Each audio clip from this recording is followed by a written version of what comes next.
Assalamualaikum warahmatullahi wabarakatuh. Halo teman-teman, saya Syahrul.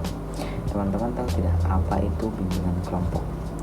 Nah, bimbingan kelompok adalah layanan bimbingan dan konseling yang diberikan kepada sejumlah individu dalam satu kelompok dengan memanfaatkan dinamika kelompok untuk membantu anggota memahami diri, mengembangkan potensi, serta mencegah dan mengatasi masalah pribadi, sosial, belajar, maupun karir.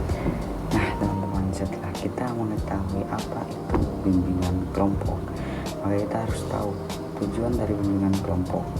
Yang pertama itu membantu individu mengembangkan pemahaman diri dan lingkungan. Yang kedua, melatih kemampuan komunikasi dan interaksi sosial. Yang ketiga, mengembangkan sikap positif, tanggung jawab, dan kerjasama. Yang keempat, mencegah timbulnya masalah pribadi, sosial, belajar, dan karir. Yang kelima, membantu individu dalam mengambil keputusan yang tepat dalam hidupnya. Nah, setelah kita mengetahui tujuan dari bimbingan kelompok, maka kita juga harus tahu sasaran-sasaran bimbingan kelompok. Nah, yang pertama itu untuk mengembangkan pribadi. Nah, seperti kepercayaan diri, pengendalian emosi, dan konsep diri. Yang kedua, pengembangan sosial, seperti kemampuan bekerja sama, empati, dan toleransi. Yang ketiga, pengembangan belajar, seperti motivasi belajar, disiplin, dan manajemen waktu. Yang keempat, pengembangan karir, seperti perencanaan masa depan dan pemilihan pendidikan atau pekerjaan. Nah, setelah kita mengetahui pengembangan pribadi, pengembangan sosial, pengembangan belajar, dan pengembangan karir, maka kita juga harus tahu cara mencegah masalah agar individu tidak terjerumus pada perilaku negatif. Nah, teman-teman, setelah kita mengetahui sasaran-sasaran dari bimbingan kelompok, kita juga harus tahu kelompok yang rentan di lingkungan sekitar yang memungkinkan menjadi sasaran bimbingan kelompok. Itu yang pertama, remaja atau pelajar. Nah, remaja dan pelajar itu sangat rentan terhadap pengaruh pergaulan bebas, bullying, dan rendahnya motivasi belajar. Yang kedua, anak dari keluarga broken home. Nah, yang mana anak dari keluarga broken home itu berpotensi mengalami masalah emosional dan sosial. Yang ketiga, anak atau remaja dari keluarga ekonomi yang lemah. Nah, ini tuh sangat berisiko putus sekolah dan kurang percaya diri.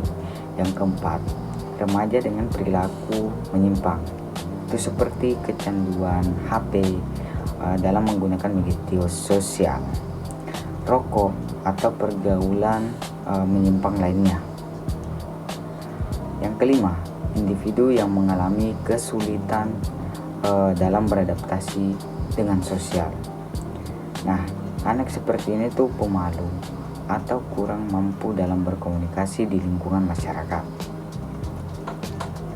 Nah, jadi teman-teman, secara keseluruhan, bimbingan kelompok merupakan layanan bimbingan dan konseling yang memanfaatkan dinamika kelompok untuk membantu individu memahami diri, mengembangkan potensi, serta mencegah dan mengatasi berbagai permasalahan pribadi, sosial, belajar, dan karir. Melalui bimbingan kelompok, individu dilatih untuk berkomunikasi, bekerja sama, dan bersikap positif dalam kehidupan sehari-hari. Sasaran bimbingan kelompok itu mencakup pengembangan pribadi, sosial, belajar, dan karir, sekaligus sebagai upaya pencegahan masalah. Nah, layanan ini sangat penting terutama bagi kelompok rentan seperti remaja, anak dari keluarga bermasalah, serta individu yang mengalami kesulitan adaptasi sosial agar mereka mampu berkembang secara optimal dan sehat dalam lingkungan masyarakat. Nah, itu tadi penjelasan dari bimbingan dan kelompok, tujuan, sasaran dalam bimbingan kelompok, serta kelompok yang rentan dalam menjadi sasaran bimbingan kelompok. Sekian dari saya. Wassalamualaikum warahmatullahi wabarakatuh.